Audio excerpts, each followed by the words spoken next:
बिस्मिल्लाहिर्रहमानिर्रहीम। अस्सलाम वालेकुम फ्रेंड्स, कैसे हैं आप सब। उम्मीद करता हूँ सब खैरियत से होंगे। तो मैं आप लोगों का कोरियन टीचर सुभान और आप देख रहे हैं मेरा यूट्यूब चैनल लर्न विद सुभान।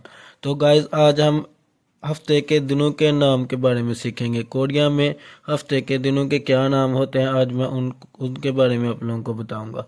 तो जो लोग ईपीएस टॉपिक टेस्ट देना चाहते हैं उनके लिए ये वीडियो बहुत ही अहम है, उनके लिए ये नाम सीखना बहुत ज़रूरी है। तो चलें वीडियो को शुरू करते हैं। मैं इंशाल्लाह आप लोगों को वन बाय वन इसकी डिटेल से बताऊंगा और इसको याद करने का आसान तरीका भी बताऊंगा। तो सबसे पहले हम पढ़ेंगे इतवार को क्या कहते हैं। तो देखें, इधर लिखा हुआ है इर यू इल।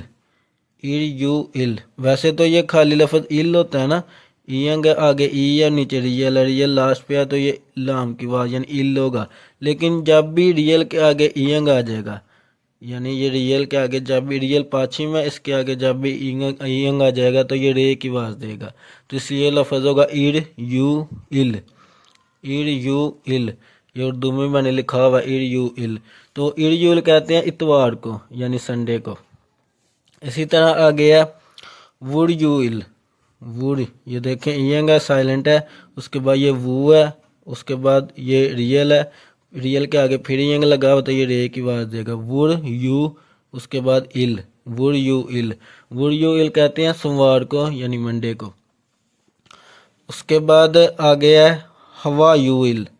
देखें हियत है, उसके बाद ओ है, फिर आ है, ओ और आ वाह की आवाज़ देगा, आगे यू है, आगे इल है, हवा यू इल। हवा यू इल कहते हैं मंगल को यानी ट्यूसडे को। कोरियन लोग वैसे इसको हा यू इल भी बोलते हैं, लेकिन जो आप लोग बिगनर्स हैं तो इसलिए हमने पढ़ा हुआ है कि ये वाह की आवाज़ देता है, वावल, तो इसलिए हम हवा यू इल ही बोलेंगे, इससे कोई मसला नहीं। तो हवा यू इल कहते हैं मंगल को यानी ट्यूसडे को। उसके बाद आ गया सू यू इल। देखें ये सीयत है, उसके बाद ऊ है, सू और यू इल। सू यू इल यानी बुध को कहते हैं, वेडनेसडे को। उसके बाद है मुग यू इल। मुग यू इल, मुग यू इल कहते हैं जुमेरात को। ये मियम है, आगे ओ है, नीचे की एक है, मुग आगे यू इल, मुग यू इल यानी जुमेरात। आप इसको मुग यू इल भी पढ़ सकते हैं, कोई मसला नहीं। उसके बाद है खम यू इल। ये खीक है, उसके बाद ओ है और नीचे मियम है खम, उसके बाद यू इल, खम यू इल यानी जुम्मा, फ्राइडे। उसके बाद है थू यू इल। थू यू इल, थू यू इल कहते हैं हफ्ते को यानी सैटरडे को। तो अब मैं आप लोगों को इसको याद करने का एक आसान सा तरीका बताता हूँ। ये देखें मैंने नीचे लिखा हुआ है आई वुड, वुड या विल जैसे भी आप लोग याद रख लें। I would have smart male Korean teacher. I would have smart male Korean teacher. Guys, आप लोग ये फिक्रा याद रख लोगे तो आप लोगों के लिए हफ्तों के दिनों के नाम आप लोगों की फिंगर टिप्स पे होंगे, यानी इसको बहुत आपको अच्छे से याद हो जाएगा। ये फिक्रा बस आप लोगों ने याद रखना, I would have smart male Korean teacher. अब देखें ये पहले आई है ना, तो आई से क्या बनेगा इड यू विल। आगे वुड है तो वुड का अगर डब्ल्यू लेंगे तो डब्ल्यू से बनेगा वुड यू विल। आगे हैव का एच है तो ये बनेगा हवा यू विल। स्मार्ट है तो स्मार्ट का एस बनेगा सू यू विल। आगे मेल है तो मेल का एम से बनेगा मुग यू विल। कोरियन है, कोरियन के से बनेगा खम यू विल। और टीचर है, टीचर के टी से बनेगा थू यू विल। तो अगर आप ये फिक्रा याद रख लगे तो आप लोगों के लिए जो है ये हफ्तों के दिनों के नाम जो है इसको आप लोगों के जहन नशीन हो जाएंगे, अच्छे तरीके से आप लोगों को इसकी जो है ना वो याद रहेंगे। I would have smart male Korean teacher, तो इससे आप लोगों को हर एक जो लफ्ज़ है इसका पहले वाला अल्फ़ाबेट से आप लोगों को जो है वो पता चल जाएगा कि ये कौन सा दिन बन रहा है। यानी ये ऐसे नहीं इतवार सोमवार मंगल बुध जुमेरात जुम्मा हफ्ता, तो ऐसे आप लोगों को ये याद रहेगा।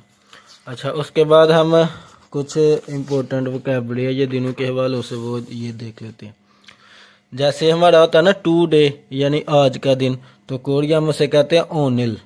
ओनिल, ये ईयंग है, ओ है, उसके बाद नियन है, ओ है, फिर रियल है, तो ये बन गया ओनिल। ओनिल कहते हैं आज का दिन यानी जो अभी चल रहा है आज।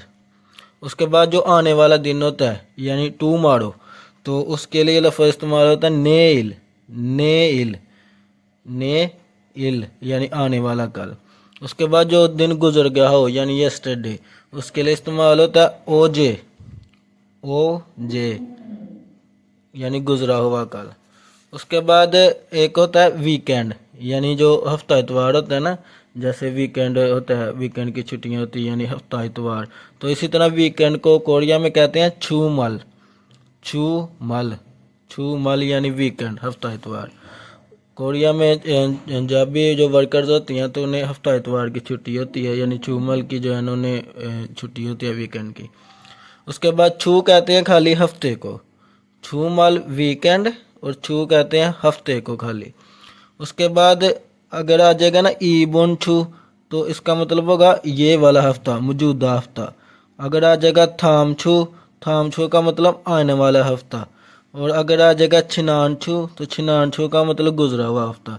यानी हर एक एंड पे छू ही आ रहा है। छू का मतलब हफ्ता, ई बुन मतलब इस वाला, थाम आने वाला, आगे आने वाला, और छिनान जो गुजर गया हो, गुजरा हुआ हफ्ता। तो उसके बाद ऐसे थल कहते हैं महीने को। तो अगर हम कहेंगे ईबुन थल, तो उसका मतलब होगा मौजूदा महीना जो ये वाला है। उसके बाद अगर हम कहेंगे थाम थल, तो इसका मतलब होगा आने वाला महीना है। अगर हम कहेंगे छिनान थल, तो इसका मतलब होगा गुजरा हुआ महीना है। तो ये आप लोगों ने इसको देख लेना। अगर उसके बाद आ गया मोड़े, मियम में नीचे ओ है, आगे रियल है और ए है मोड़े। मोड़े कहते हैं जो आने वाला परसों हो, आने वाला परसों। इसी तरह नीचे लिखा हुआ कच्छू के कहते हैं गुजरा हुआ परसों को, यानी जो परसों आपका गुजर गया हो। और मोड़े कहते हैं जो परसों आपका आने वाला हो। तो ये आप लोगों ने ना इसको अच्छे तरीके से देख लेना। अब देखें हर एक के साथ ना इधर यू इल आ रहा है हर एक के साथ। आपने बस यही याद रखना, इल वू हवा सू मुग खम थू, और इसको भी याद रखने का मैंने आपको ये आसान सा तरीका बताया। तो हर एक के साथ ये यू इल कहते हैं, इल कहते हैं खाली दिन को। तो इसी तरह यू इल मतलब ये कोई भी आपका ये जो हफ्ते का दिन होगा, तो साथ ये लगा हुआ है ईड वो हवा। तो ये आप लोगों ने अच्छे तरीके से इसको देख लेना। उम्मीद करता हूँ आप लोगों को इसकी समझ लग गई होगी।